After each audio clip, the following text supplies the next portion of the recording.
$214,000. That number, it doesn't leave me alone. I forget everything else. I forget passwords, conversations, entire days sometimes. But that number? It just sits there. Clear. Precise. Because that's what my brother lost. And I knew something was wrong before it happened. I didn't say anything. I wish I could say that differently. I've tried.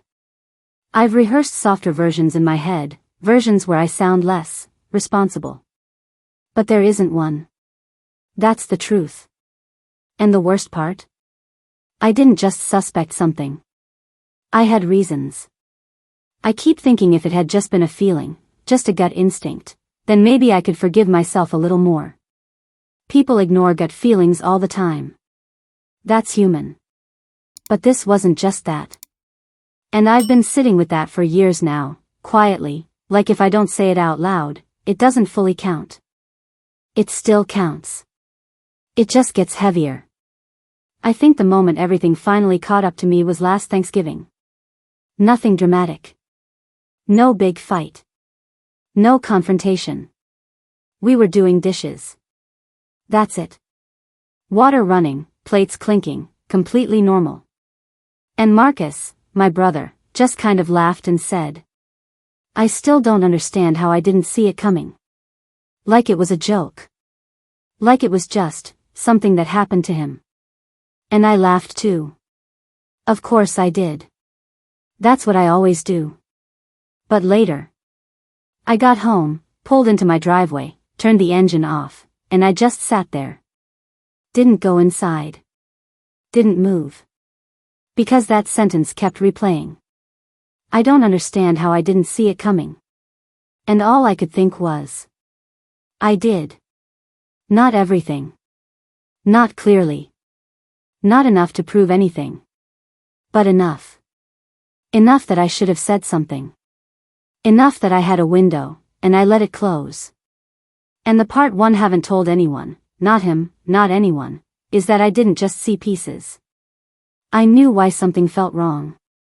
That's the part that makes this worse than just a mistake. Because I had information. And I still stayed quiet. So, okay. I need to back up. Because none of this makes sense without understanding who Marcus is, and who I was in comparison. Marcus is 3 years older than me. And growing up, he was solid. That's the only word that really fits. He had his life together early. Savings account, plans, structure, all the things I didn't have. He read the fine print. He didn't make impulsive decisions. He checked things. That was his identity. And me? I was the opposite. I changed directions constantly. Made bad financial choices. Borrowed money I'm not even sure I fully paid back. Marcus used to joke about it. "Only you," he'd say, smiling.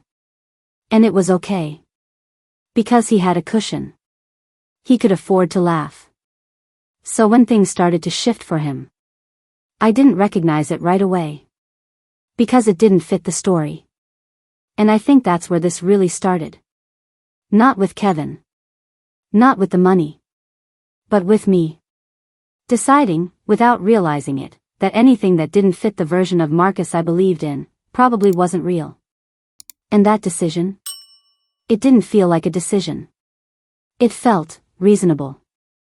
It felt like trust. It felt like not overreacting. And that's what scares me about this whole thing. Because the worst choices I made didn't feel wrong when I made them. They felt right. And that's exactly why I didn't catch what was happening.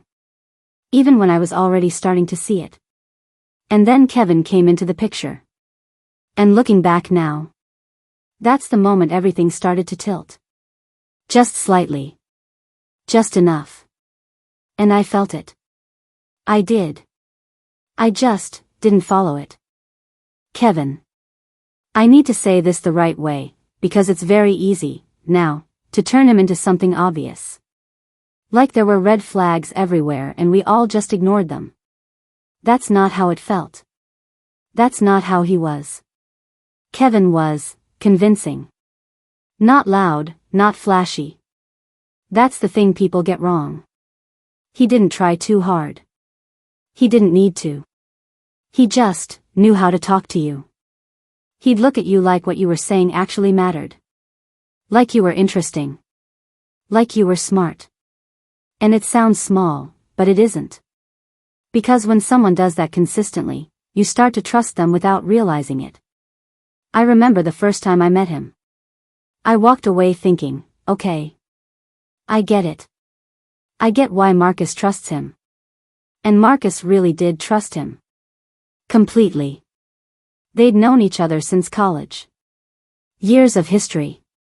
And then they built something together, a logistics consulting business, and it worked. That's important. It worked. This wasn't some shaky startup barely surviving. They were doing well. Real clients. Real growth. Real money. Marcus bought a house. He started college funds for his kids. He had this quiet pride about him. Not bragging. Not showing off. Just settled. Like everything he'd been working toward had finally clicked. And I remember looking at him and thinking, he did it. And I was happy for him.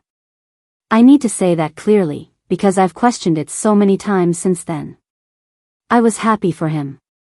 But there was a moment. And it didn't feel important at the time. That's the part one keep coming back to, how small it felt. It was a party. Just a birthday party. Loud, crowded, people everywhere. Nothing about it stood out. Except one conversation. I was talking to a woman I didn't know. Someone introduced us, and we just started chatting. Normal, surface-level stuff. And then Kevin's name came up. I don't even remember how. But the second it did, her face changed. Just slightly. You would miss it if you weren't looking directly at her. But I was. And it was enough. Something tightened. Something flickered. And then it was gone. Smoothed over. Like she had done that before. I remember saying, "Oh, Marcus is Kevin?" And she said yes. And then she said something that, at the time, didn't land the way it should have. She said, "Your brother's a good man. I hope Kevin doesn't take advantage of that." That was it. No explanation. No details. Just that sentence. And then, almost immediately, someone called her from across the room, and she smiled, excused herself, and walked away. And I didn't stop her.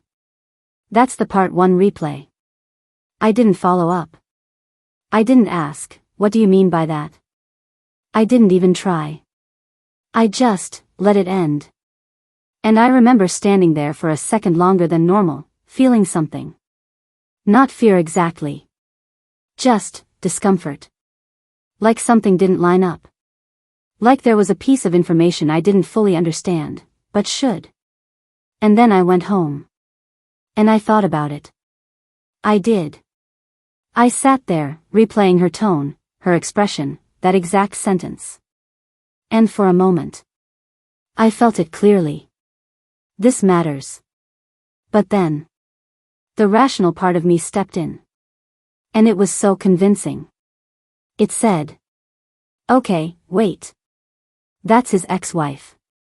Of course she might say something like that. That doesn't mean anything. You don't disrupt your brother's business, his income, his stability, based on one vague comment from someone who might be bitter." That made sense. It still makes sense. That's the problem. Because it didn't feel like I was ignoring a warning. It felt like I was being mature. Like I wasn't overreacting. Like I wasn't inserting myself where I didn't belong. And I told myself that. Over and over. Don't be dramatic. It's probably nothing. Stay out of it. And every time that thought came back, because it did come back, I used the same explanation to push it away. And it worked. Too well. Because that moment didn't disappear. It just got quieter. And then something else happened. And then something else. And I didn't connect them right away. Or maybe I did, and just didn't want to admit it. Because if I'm being honest now, that wasn't the only signal. Not even close. That was just the first one I can clearly point to. The cleanest one. The one that should have been enough on its own to at least ask a question. But it wasn't. Because after that, things started showing up in a different way. More subtle. More deniable. And that made them easier to ignore. Which is exactly what I did. And I didn't realize it at the time, but every time I explained something away, I was training myself. Teaching myself how to not see it.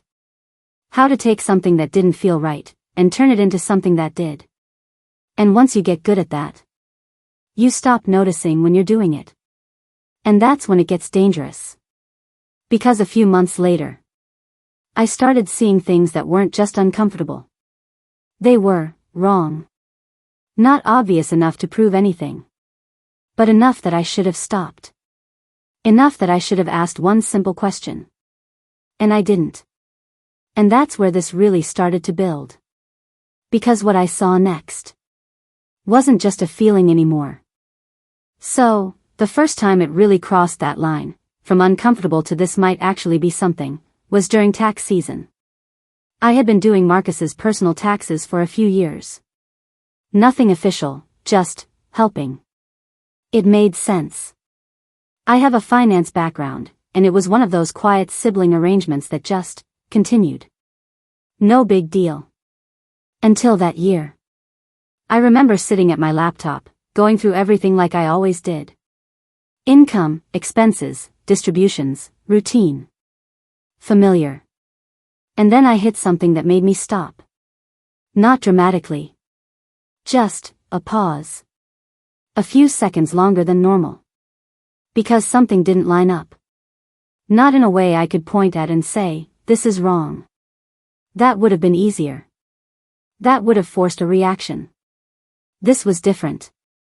The numbers worked. Technically. But the story behind them didn't. And that's harder to explain, because it lives in that gray space where nothing is clearly broken, but nothing feels right either.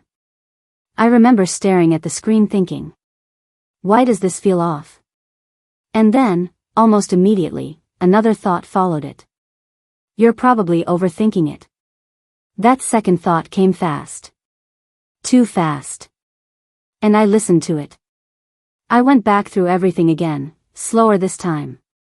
And I found a way to make it make sense. Not perfectly. But enough. Enough that I could move on without asking questions. And that's what I did. I finished the taxes. Sent everything over. Didn't say a word. And here's the part that bothers me now. I felt that moment. I knew, in that exact second, that I had a choice. Look deeper, or let it go. And I let it go. On purpose. Not in a dramatic way.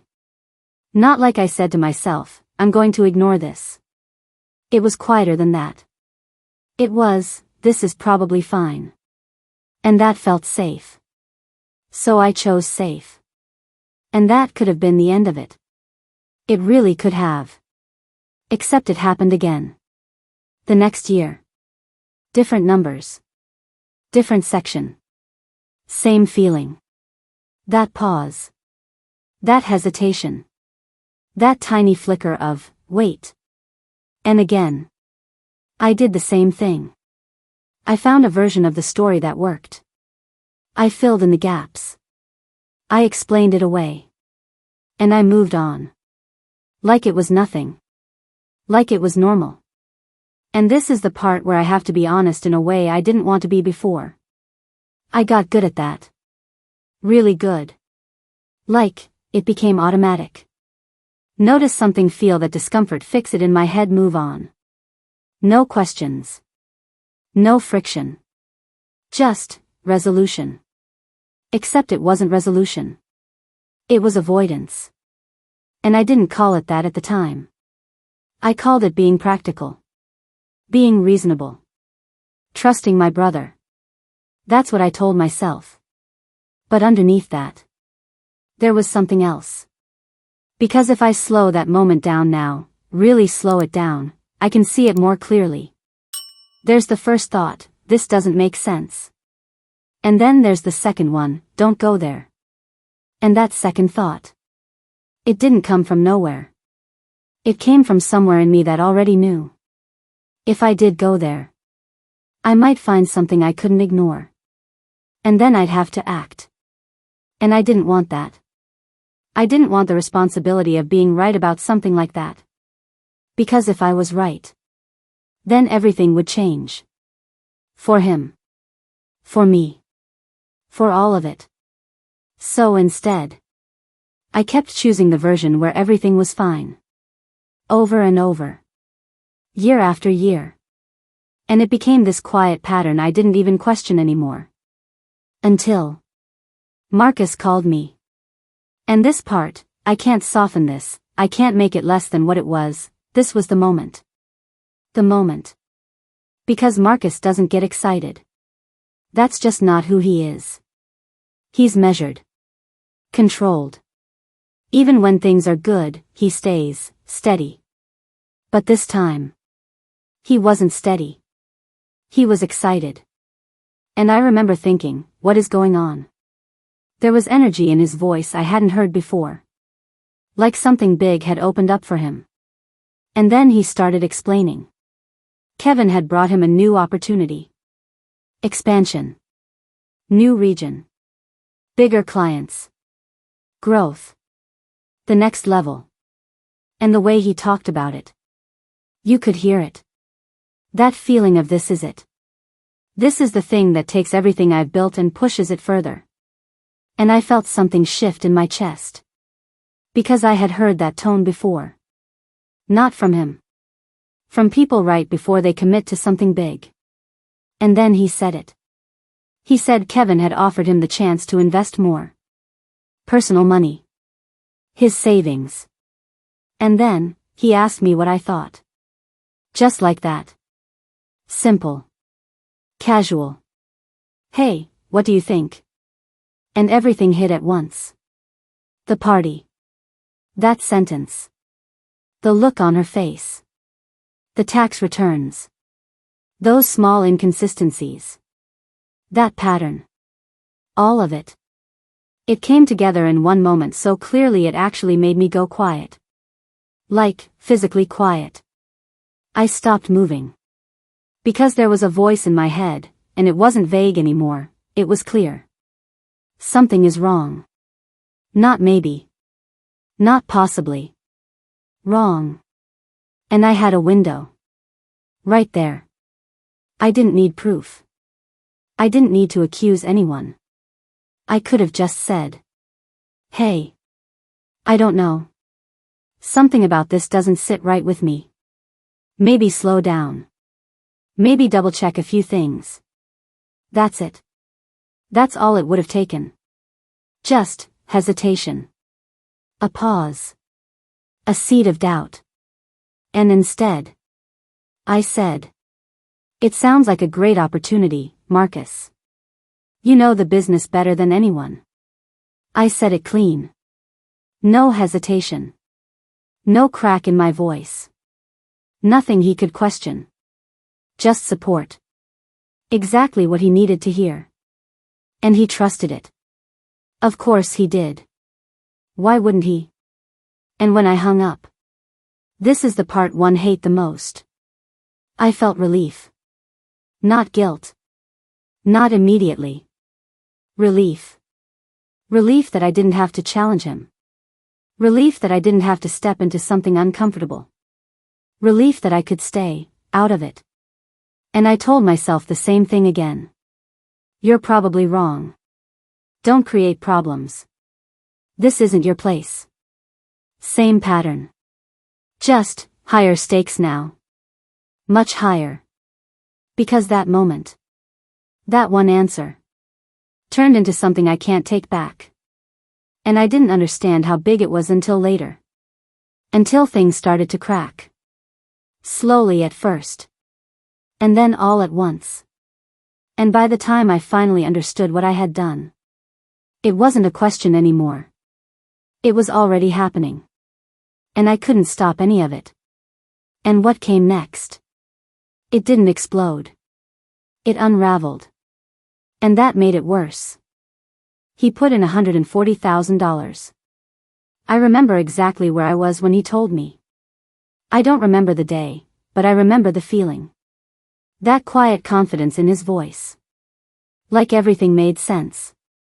Like he had checked it, thought it through, weighed it properly, the way Marcus always does. And I matched that energy. I said all the right things. I told him it sounded solid. I told him I was proud of him. I asked just enough questions to sound involved, but not enough to actually challenge anything. Not one real question. And then, life just kept moving. For a while, nothing looked wrong. That's important. Because if things had immediately started falling apart, I think something in me would have snapped into place sooner. But they didn't. For about a year, maybe more. Everything looked normal. Marcus would talk about new clients, progress, growth. There were updates, small wins, steady movement. The kind of story that confirms you made the right decision. And every time he mentioned Kevin, every time the business came up, that quiet voice in the back of my head would stir. Just a little. Just enough to notice. And every time, I shut it down. See? It's working. You were wrong. You almost made a problem out of nothing. I kept reinforcing that. Over and over. Until I almost believed it. But then, things started to shift. Not in a way you could point to. Not clean. Just friction. Marcus would mention a contract that was basically done, and then weeks later it still wasn't finalized. He'd talk about projected revenue that didn't quite match the timeline of what he'd described before. Small things. Individually. Nothing. Together. Something. And I noticed. Of course I noticed. But by then, I had trained myself not to react to that feeling. So instead of asking, I watched. I waited. I told myself I was being patient. That I didn't have enough information. That it wasn't my place. Same words. Same logic. Just, louder now. And then, about 18 months after he made that investment, everything started to come apart. And it didn't happen all at once. That's what made it worse. It was slow. Messy. Confusing. Marcus called me one night. And I knew immediately. Before he even said anything. I knew. There was something in his voice. Tight. Controlled. Like he was holding something together while he talked. And that scared me more than if he had been panicking. Because Marcus doesn't lose control. So if he sounded like that, something was really wrong. He said some of the contracts Kevin told him were signed. Weren't actually signed. And even as he said it, you could hear it. He didn't fully believe it yet. He was still trying to make it make sense. Still trying to find a version of reality where everything lined up. And I just stood there, frozen. Because in that moment, everything I had ignored for years locked into place. All of it. The party. That sentence. The tax returns. Those small inconsistencies. The phone call. My answer. It all made sense at once. Too late. And I still didn't say it. Even then. I didn't say, Marcus, I think something's been wrong for a long time. I didn't say, I noticed things. I didn't say anything that would connect me to what was happening. I just listened. He kept going. More issues. More cracks. Revenue projections that didn't exist outside of spreadsheets Kevin had created. Numbers that couldn't be verified. And then, the moment it stopped being unclear, there was a second set of financial records. I remember the silence after he said that. A long silence. Like even he needed time to process what that meant. And I felt it in my chest. That drop. That certainty. Because that's not a misunderstanding. That's not bad communication. That's something else. And suddenly, Kevin wasn't just charismatic. He was dangerous. And Marcus had trusted him completely. And I knew why that trust hadn't been questioned sooner. Because I hadn't questioned it either. Not out loud. Not when it mattered. I told myself again, even then, this isn't the moment. He's already dealing with enough. Don't add to it. And maybe part of that is true. But the other part? I was still protecting myself. Still avoiding that moment where I'd have to explain why I stayed quiet. And things got worse. The investigation started. Lawyers. Questions about money, timelines, records. Kevin left. Just disappeared. No closure. No explanation. Gone. And I remember thinking. Of course he did. Like I had already accepted that ending before it even happened. Marcus didn't lose everything. But he lost enough. The $140,000 he invested. And then more. Legal fees. A second loan tied to the business. Fallout from contracts that were never real. It added up. $70,000 more. $214,000. That number again. And it's not just money. It's time. Plans. Security. The version of his life that was supposed to happen. And I watched it happen. I watched him adjust. Tighten everything. Carry it quietly the way he carries everything. He didn't fall apart. That's Marcus. He just adapted. Moved forward. Handled it. And he never asked me for help. Not directly. So I stepped in anyway. Paid some of his legal fees. Told him it was a loan. We both pretended that was true. And it should have made me feel better.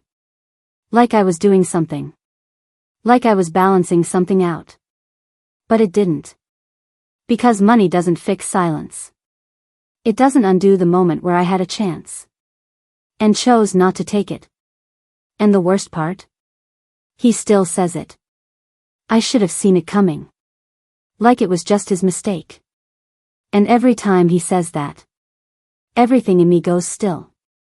Because the truth is, he wasn't the only one who didn't say anything. I just had a different kind of silence. And I keep coming back to the same question.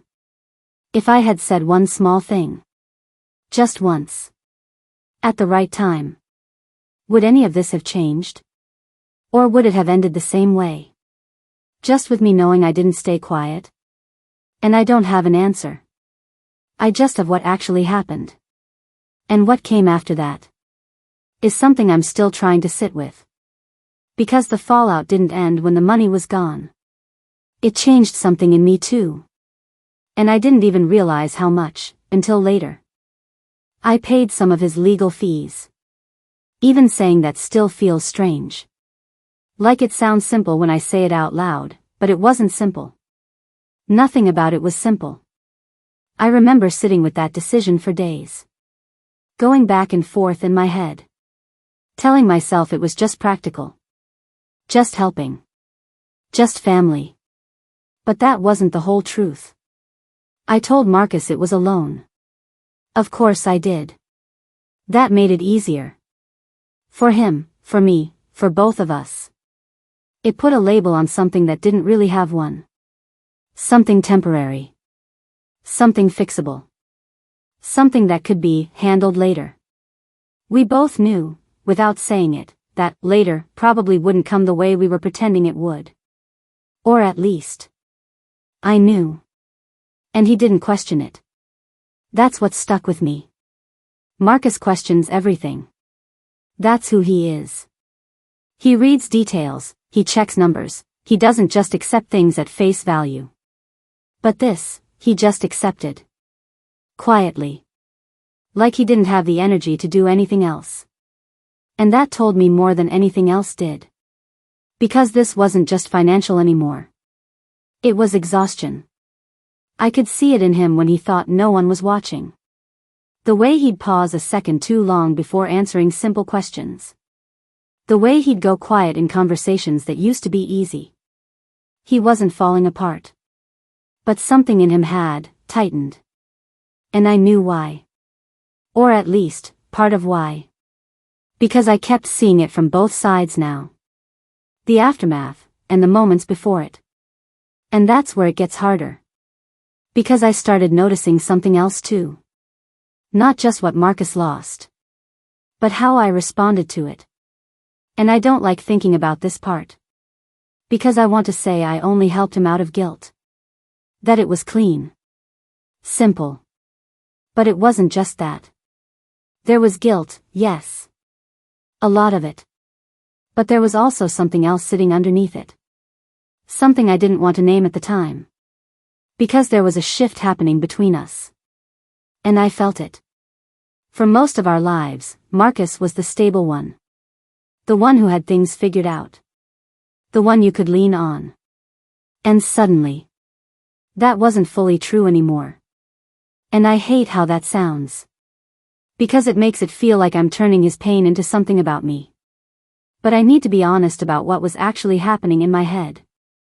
Because when someone you've always seen as steady starts struggling, the relationship changes. Even if you don't want it to. And I didn't know what to do with that. Part of me wanted to help him. That part is real. But another part of me noticed something else. That I wasn't just watching him deal with loss. I was now someone he depended on in a way he never had before. And that created a feeling I didn't fully understand at the time. Not pride. Not exactly. Something more complicated. Something uncomfortable. Because for years, I had been the one who needed help. The one who made mistakes. The one who didn't have everything together. And now, the roles were shifting. And I don't know why that mattered to me. I don't know why I noticed it so clearly in moments that should have only been about concern. But I did. And I still carry that question with me. Because I can't separate what I did for him from what I felt happening between us. And that's the part one don't like admitting. Marcus never asked me for help directly.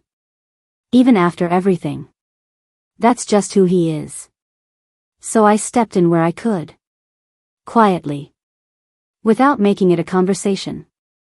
And maybe that's what made it easier for both of us. Or maybe it just avoided a different kind of conversation neither of us were ready for. But even that didn't fix anything. Because help doesn't erase what came before it. And money definitely doesn't fix silence. It just reshapes it. And through all of this, Marcus kept saying the same thing. I should have seen it coming. Every time. Like a loop. Like a conclusion he couldn't move past. And every time he said it, I felt something in me go very still. Because I was standing in the middle of that sentence in a way he couldn't see. He thought he missed it. But I knew I had been there too.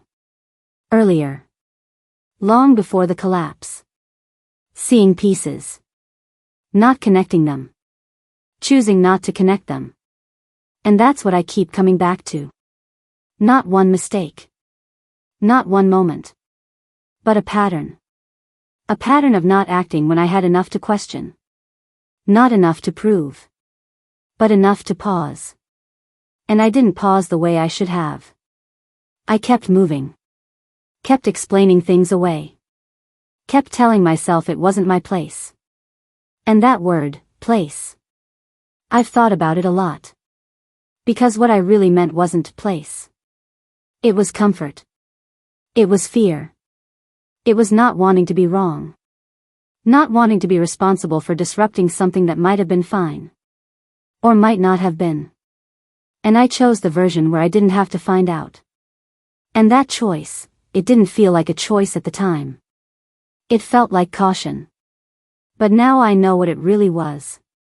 And I've been living with that realization ever since. Because once everything fell apart, there was no clean place to put that knowledge. It just stayed with me. And it didn't get quieter. It just got sharper. Especially every time Marcus said, I should have seen it coming. Because the truth is, he wasn't the only one who didn't see it. I just had a different timeline of seeing it. And a different kind of silence after. I've thought about telling him. More times than I can count. And it's never a simple thought. It doesn't come with clarity or resolution. It comes in waves. Usually when things are quiet. Usually when I'm alone. Holidays are the worst for it. Because everything looks normal again. Familiar. Like nothing ever happened. And Marcus is, okay. Not the same, not untouched. I don't think anyone comes out of something like that untouched, but he's functioning. He shows up. He handles things. He still has that way of making everything feel steady, even when I know it isn't.